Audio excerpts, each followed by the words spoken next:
अध्यक्ष महोदय, मैं निवेदन करना चाहता हूँ कि सरकार को यह निश्चय करना चाहिए कि इस बिल का सही उपयोग किया जाएगा।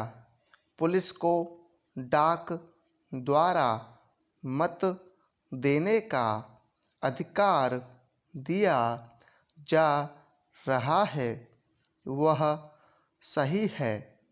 वह अधिकार इससे पहले ही दिया जाना चाहिए था, लेकिन आजकल चुनावों में जो गड़बड़ी होती है उसको दूर करने के लिए सरकार को मूल अधिनियम में संशोधन करना चाहिए।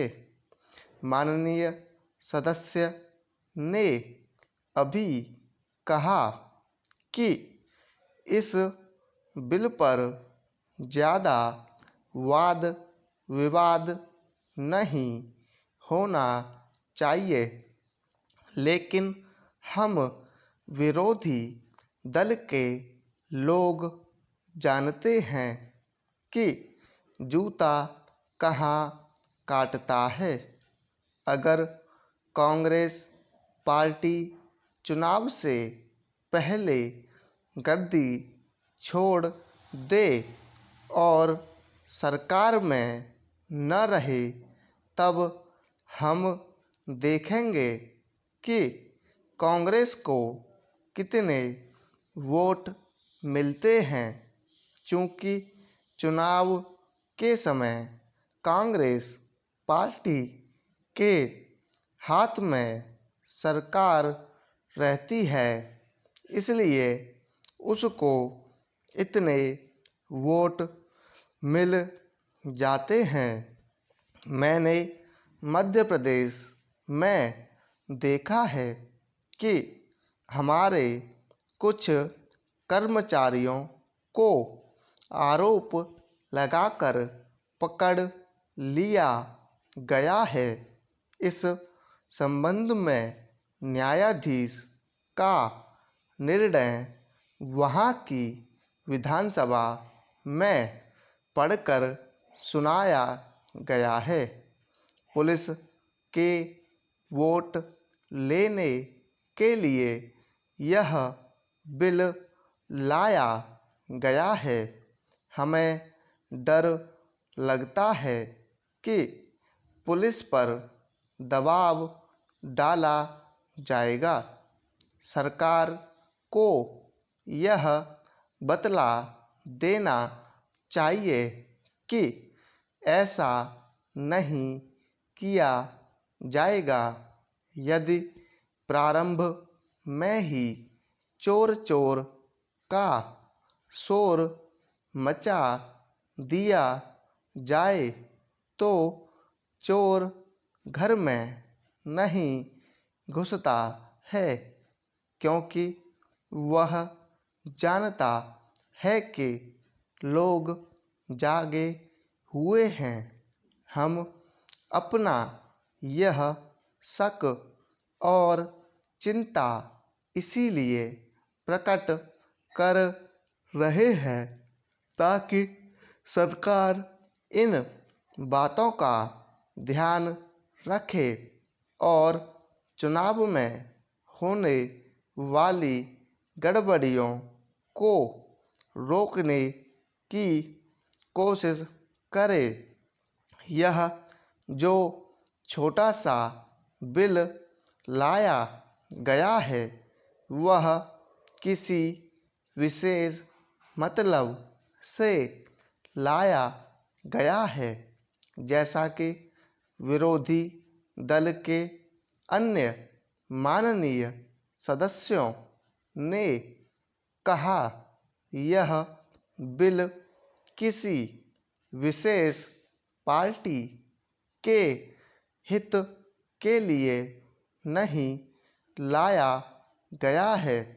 केवल अपने प्रदेश से बाहर काम करने वाले पुलिस के आदमियों को डाक द्वारा मत देने का अधिकार देने के लिए नहीं लाया गया है।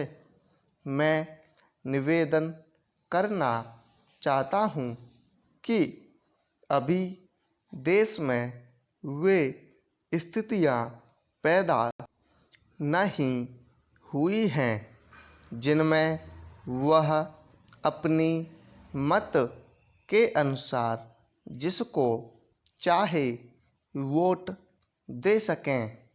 सदस्यों ने कहा है कि मध्य प्रदेश के लोग जो नागालैंड में हैं, बेशक उनको यह अधिकार देना चाहिए, लेकिन इसके साथ साथ यह भी कहा जाता है कि हमारे राज्य में पुलिस के लोग हैं। अध्यक्ष महोदय, मैं कहना चाहता हूँ कि हर आदमी को यह अधिकार है कि जिसको वह चाहे डाक द्वारा मत भेज सके।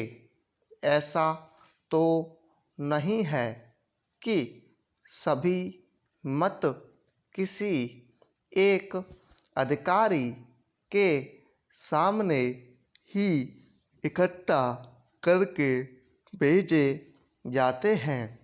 जहाँ तक इस बिल का संबंध है वह ठीक है, वह प्रारंभ में ही आना चाहिए था और मैं इसका समर्थन करता हूँ। मैं इस सदन के माननीय सदस्यों से भी निवेदन करता हूँ कि इस बिल को पास कर दिया जाए। खेती में उन्नति न होने का कारण क्या है? उसका एक कारण यह है कि खेती से संबंधित जितने विभाग हैं उनमें आपस में समन्वय नहीं है। खेती के लिए अच्छी खाद की आवश्यकता है, पानी की आवश्यकता है, औजारों की आवश्यकता है और धन की आवश्यकता है। इन सारी चीज़ों के लिए अलग अलग विभाग हैं। मालूम ऐसा पड़ता है कि उनका आपस में कोई संबंध नहीं है। वे आपस में मिलकर कोई योजना नहीं बनाते जिससे खेती की आवश्यकताएं पूरी होती। इसलिए जब तक उनमें आपस में तालमेल नहीं होगा तब तक खेती की उन्नति नहीं हो सकती है। दूसरा कारण यह है कि योजना की बिल्कुल कमी है। इसके अलावा कृषि कॉलेजों से निकले हुए जो स्नातक होते हैं, जो खेती की बातों को जानते हैं, उनमें से एक भी आदमी खेती करने के लिए तैयार नहीं है। सभी प्रोफेसर बनने के लिए तैयार हैं। खेती के लिए कोई भी तैयार नहीं है। एक बात मैं माननीय मंत्री जी से विशेष रूप से कहना चाहता हूँ। अधिक उपज न होने का एक कारण यह है कि जो खेत में काम करते हैं वे उसके मालिक नहीं हैं। खेत किसी और का है और काम कोई और कर रहा है। इसलिए मेरा कहना यह है कि किसानों में जब तक यह भावना पैदा नहीं होगी कि यह मेरी भूमि है, तब तक अधिक उपज नहीं हो सकती है। इसके लिए आप जब तक भूमि सुधार नहीं करेंगे तब तक कोई बात बनने वाली नहीं है। दुर्भाग्य से इस देश में खेती करने वाले बहुत कम लोग ही भूमि के स्वामी हैं। खेती की उन्नति के मूल आधार हैं पानी, खाद, बीज, धन, उपज का उचित दाम और भूमि सुधार। इन सब की ओर कृषि मंत्रालय का ध्यान नहीं है। सरकार को प्रत्येक खेत को पानी और हर आदमी को काम देना सुनिश्चित करना चाहिए।